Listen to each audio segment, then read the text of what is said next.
Now, students, now before starting the new topic of this chapter, two things were left on page where we talked about development of resources. They are talking about Rio de Janeiro Earth Summit and Agenda 21. These were the summits held by United Nations to protect the environment of the whole of the world to take the steps. Students, these are very important. Just go through it. Remember the date and the year when this summit held and what was the main agenda. It can be asked in a 1 mark or 2 mark questions.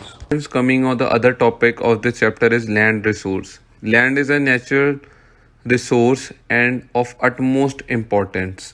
It supports natural vegetation, wildlife, human life, economic activities, transport, and communication system. All these systems take place with the help of land. And land is present in limited size, so we must use that land effectively. Means we should use the land intelligently, systemically. Talking about the land resources in India.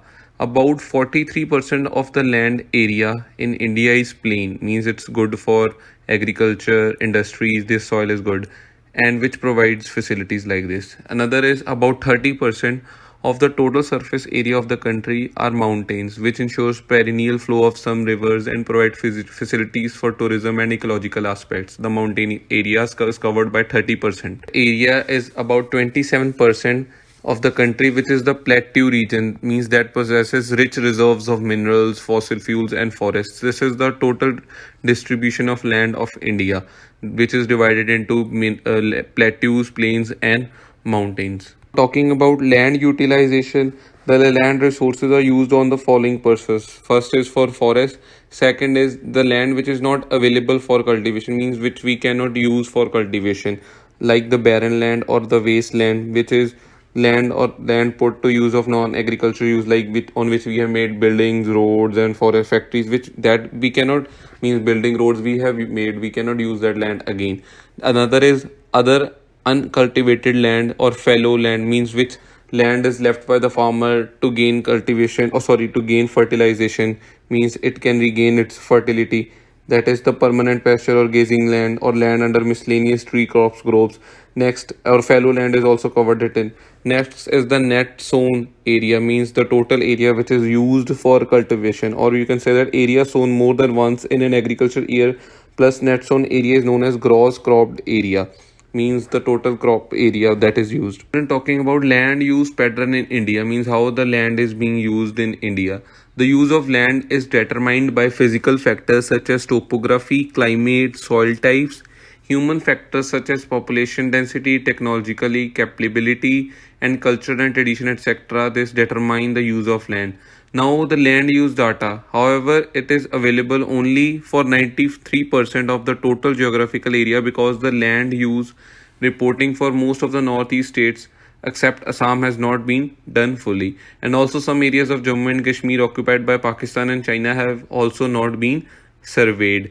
Means we are total geographical area of India is 3.28 million square kilometer, and we are the 7th largest country which is having the land. Means we are having versatile land, means we are having forest, mountains, valleys, and everything. And forest which we are having, it is less than the desired 33%, means we are having less forest, which is very bad for our country. It's just because of the human activities. We are clearing the forest for making buildings, factories, roads. There are about 130 million hectares of degraded land, means the land which is not of use, which is wasted, and out of which 28% is degraded by clearing of the forest. Another 56% is wasted or degraded by the erosion of water, and another 16% is wasted by deposit of saline or salt, which have made the use of that land uneasy or made that land degraded. Friends, talking about land degradation or conservation measures, means firstly talking about land degradation, how the land is being degraded. It is just because of we humans. We are using the land, we are degrading it. Human activities such as deforestation, cutting of forest, overgrazing, means we are using the land for overgrazing, mining, overmining, quarrying, and contributed in land degradation. Means we know that this much mining or this much quarrying will satisfy our need. Means just the man is full of greed. He is using the resources in an improper way. Now, some of the solutions are also there, which means that if afforestation means we should plant more and more trees, which everyone is saying, which is the need of the hour today. Planting of shelter belts of plants means control on overgrazing, stabilization of sand dunes by growing thorny bushes, means we should start using other farming methods, proper management of the wastelands, control of mining activities. We should do proper ways so that these are protected. Now, the most important topic of this chapter is soil. Soil as a resource. Soil is the most important renewable natural resource, and it is the medium of plant growth and supports different types of living organisms on the earth.